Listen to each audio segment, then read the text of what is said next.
வணக்கம், welcome to Jaya's kitchen. நான் இன்றைக்கி லஞ்சுக்கு தேங்காய் பால் சாதமும் வெஜ்ஜு குருமாவும் செய்ய போகிறேன். வாங்க எப்படி செய்யலான்னு பார்க்கலாம். அதுக்கு முன்னாடி ஜெயாஸ் கிச்சனை சப்ஸ்கிரைப் பண்ணிக்கோங்க.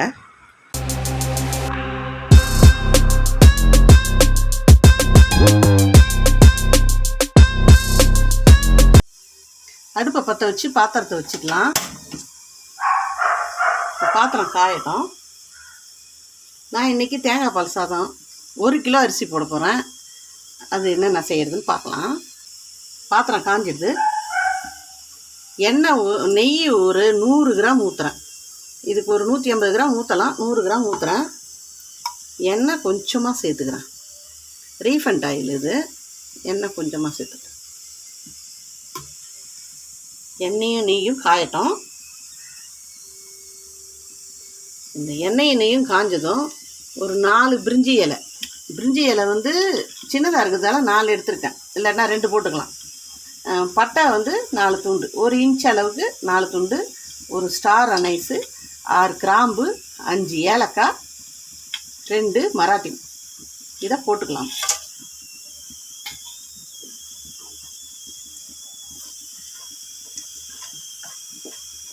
பொரிஞ்சிடுது. 1 ஸ்பூன் பெருஞ்சீரகம் போட்டுக்கலாம். 1 ஸ்பூன் சீரகம் போட்டுக்கலாம். எல்லாம் பொரிஞ்சிடுது.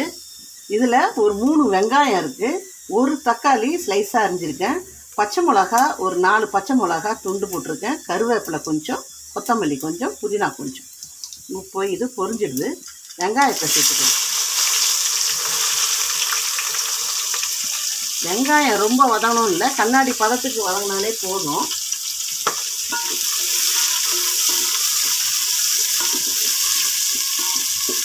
இந்த தேங்காய் பால் சாதம், பிரிஞ்சி சாதம் இது தேங்காய் பாலில் செய்வாங்க.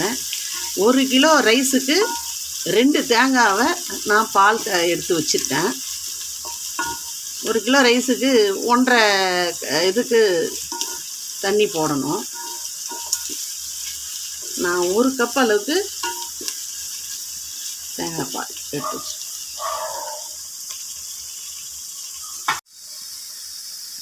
வெங்காயம் லேசாக வதங்கிடுது. இப்போது கொஞ்சம் முந்திரியும் கொஞ்சம் மிளகு, ஒரு 1/2 ஸ்பூன் மிளகும் சேர்த்துக்கலாம். மிளகு சேர்த்துக்கினாலும் டேஸ்ட்டாக இருக்கும். அந்த தேங்காய் பாலுக்கு தொண்டை கட்டாத இருக்கும், அதுக்காக மிளகு சேர்த்துக்கலாம்.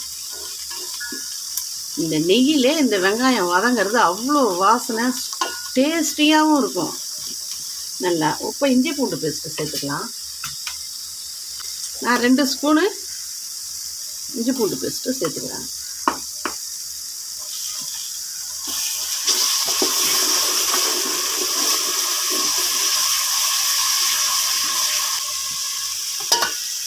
இந்த பச்சை மிளகா, கருவேப்பிலை சேர்த்துக்கலாம்.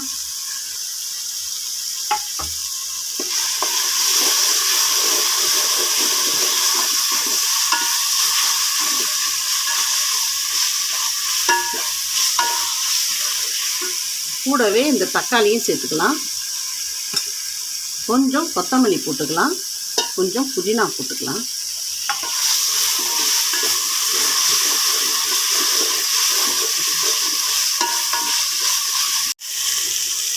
இப்போ வெங்காயம் தக்காளி எல்லாம் மேஷாகி வந்துடுது. இப்போ தேங்காய் பால் சேர்த்துக்கலாம். தேங்காய் பால் இது 1 கிலோ பிடிக்கும். இதால் தான் நான் 1 கப்பு தேங்காய் அப்படியே சேர்த்துக்கிறேன். தேங்காய் பால் 1.5 கப்பு சேர்க்கணும். ரைஸுக்கு தகுந்த மாதிரி தண்ணி செய்கிறோம். சில ரைஸுக்கு தண்ணி 2 கப்பு போடுற மாதிரி இருக்கும். சில இதுக்கு 1.5 கப்பு போடுற மாதிரி இருக்கும். இதுக்கு 2 கப்பு தான் வரும். நான் ஒரு 1.25 கப்புக்கு போடுறேன் நான். இதால் தான் அரிசி எடுத்தேன் 1 கப்பு. இப்போ தேங்காய் பால் ஊற்றியாச்சு, தண்ணி சேர்த்தாச்சு. இது நல்லா கொதி வரட்டும். உப்பு சேர்த்துக்கலாம். தேவையான உப்பு சேர்த்து இது நல்லா கொதி வரும்போது தான் அரிசி போடணும். அரிசியை ஒரு 1/2 மணி நேரமாக கழுவிட்டு ஊற வச்சுருக்கேன், பாஸ்மதி ரைஸு. அது கொதி வந்ததும் போட்டுக்கலாம்.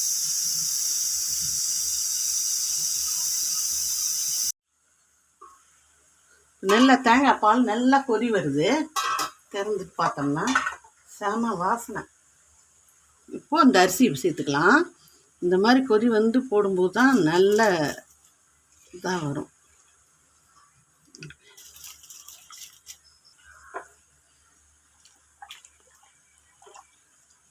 உப்பு ஏற்கனவே போட்டாச்சு. இப்போ உப்பு இருக்குதான்னு பார்த்துட்டு தான் உப்பு போடணும். ஏன்னா தேங்காய் பால் சாதம் அப்படின்னும்போது உப்பு அதிகமாக இருக்காது. அடுப்பை ஃபுல் இதில் வச்சு தான் இது பண்ணணும். ஏன்னா அரிசி வந்து நல்லா கொதி வந்ததுக்கப்புறம் தான் சிம்மில் வைக்கணும். பாதி வேக்காடு வந்ததுக்கப்புறம் தான் சிம்மில் வைக்கணும். உடனே வச்சோம்னா அரிசி வந்து நறுக்கு நறுக்குன்னு இருக்கும். அதனால் நல்லா கொதி வரட்டும். ஃபுல் தீலே வச்சு பண்ணுவோம். இப்போ மூடி போட்டுக்கலாம். இப்போ நல்லா கொதி வருது சாதத்துக்கு. இப்போ அடுப்பை சிம்மில் வச்சுக்கலாம். ஏன்னா பாதி வெந்துடுது. அடுப்பு சிம்மில் வச்சுக்கலாம். இப்போ திறந்து பார்க்கலாம். பாருங்கள், கரெக்டான அளவில் தண்ணி வச்சு செய்தோம்னா இந்த மாதிரி உதிரியாக வரும்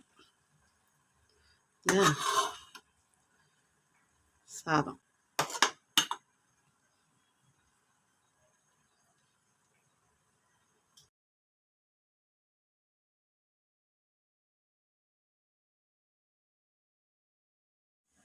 தேங்காய் பால் ஒயிட் ரைஸுக்கு நல்ல ஒரு காய்கறிலாம் போட்டு வெஜிடபிள் குருமா. அந்த குருமாவுக்கு குக்கர் வச்சுட்டேன். அடுப்பை பற்ற வச்சுருக்கேன். இப்போ எண்ணெய் கொஞ்சம் ஊற்றிக்கலாம். காஞ்சதும் 2 பிரிஞ்சி இலை, ஒரு ஸ்டார் அனைஸு, 3 ஏலக்காய், 4 பட்டை, 4 கிராம்பு போட்டுக்கலாம்.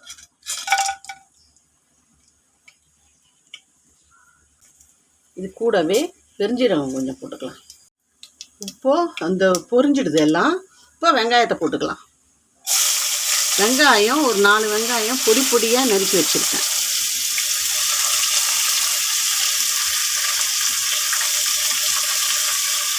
அது கூடவே பச்சை மிளகாயும் போட்டுக்கலாம்.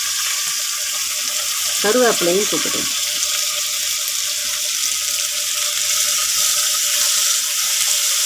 வெங்காயம் நல்லா வதங்கி வரட்டும். வெங்காயம் வதங்கிடுது. இப்போ இஞ்சி பூண்டு பேஸ்ட் போட்டுக்கலாம். ஒரு ஸ்பூன், ஒரு 1.5 ஸ்பூன் போட்டால் போதும்.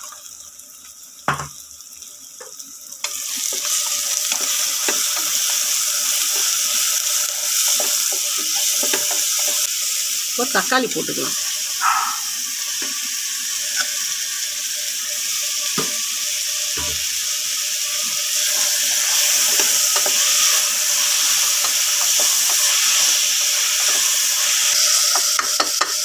வதங்கிடுது.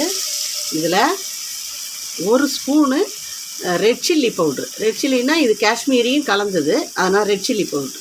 இது ஒரு சின்ன ஸ்பூனில் 1/2 ஸ்பூன் வச்சுக்கோங்களேன் மஞ்சள் பொடி, 2 ஸ்பூனு மல்லிப்பொடி, கரம் மசாலா 1 ஸ்பூன். இது எல்லாத்தையும் போட்டுக்கலாம்.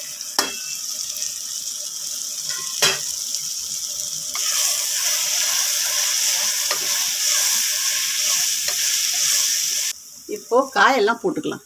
நான் குருமாவுக்கு பச்சை பட்டாணி, 2 உருளைக்கிழங்கு, கேரட்டு, பீன்ஸு, சவ் இதை காயெல்லாம் சேர்த்துருக்கேன். நீங்கள் எந்த காய் விருப்பமோ அதை சேர்த்துக்குங்க.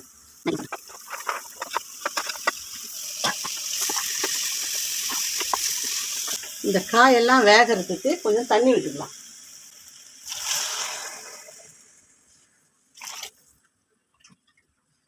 காய் முங்குற அளவுக்கு தண்ணி இருந்தால் போதும். உங்களுக்கு தேவை எவ்வளோ தண்ணி விட்டுக்கலான்னு பார்த்துட்டு அது செய்யும். இந்த காய் வேகிற அளவுக்கு அப்படி இருந்தாலே போதும். கொஞ்சமாக உப்பு சேர்த்துக்கும்.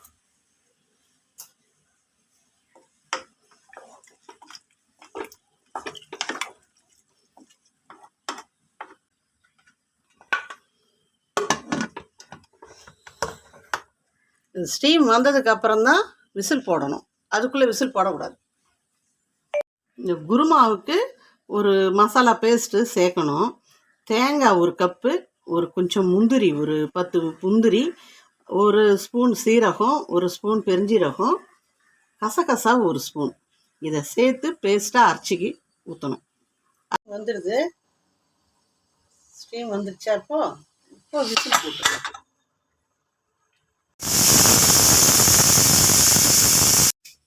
ப்ரெஷர் அடங்கிடுது. எடுத்து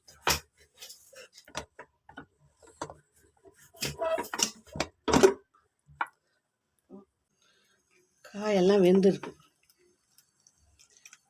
காய் வெந்துடுது. கொஞ்சம் தேங்காய் பேஸ்ட் ஊற்றிக்கலாம்.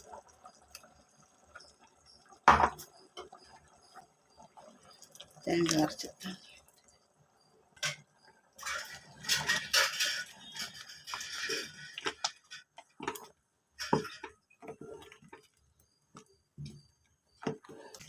குருமா ரெடி ஆகிடுது. அந்த கொஞ்சோண்டு மல்லியை போட்டுக்கலாம்.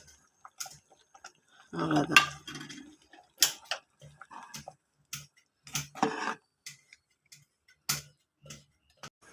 தேங்காய் பால் சாதம் வெஜ் குருமா ரெடி ஆகிடுது. இப்போ பிளேட்டில் வச்சுக்கலாம். இந்த தேங்காய் பால் சாதத்துக்கு சிக்கன் கிரேவி, சிக்கன் வறுவல், முட்டை தொக்கு எல்லாமே இதுக்கு வச்சுட்டு சாப்பிட்டாக நல்லாயிருக்கும். இது பசங்களுக்கு ரொம்ப பிடிக்கும். ஏன்னா காரமே இல்லாதது நல்லாயிருக்கும். இதை நீங்களும் செய்து பாருங்கள். செய்து பார்த்துட்டு எனக்கு லைக் பண்ணுங்கள், ஷேர் பண்ணுங்கள், சப்ஸ்கிரைப் பண்ணுங்கள். மறக்காமல் பெல் பட்டனை கிளிக் பண்ணுங்கள். இதுக்கு கமெண்ட் பண்ணிங்கன்னா எனக்கு நான் செய்திருக்கிறது எப்படின்னு எனக்கும் தெரியும்.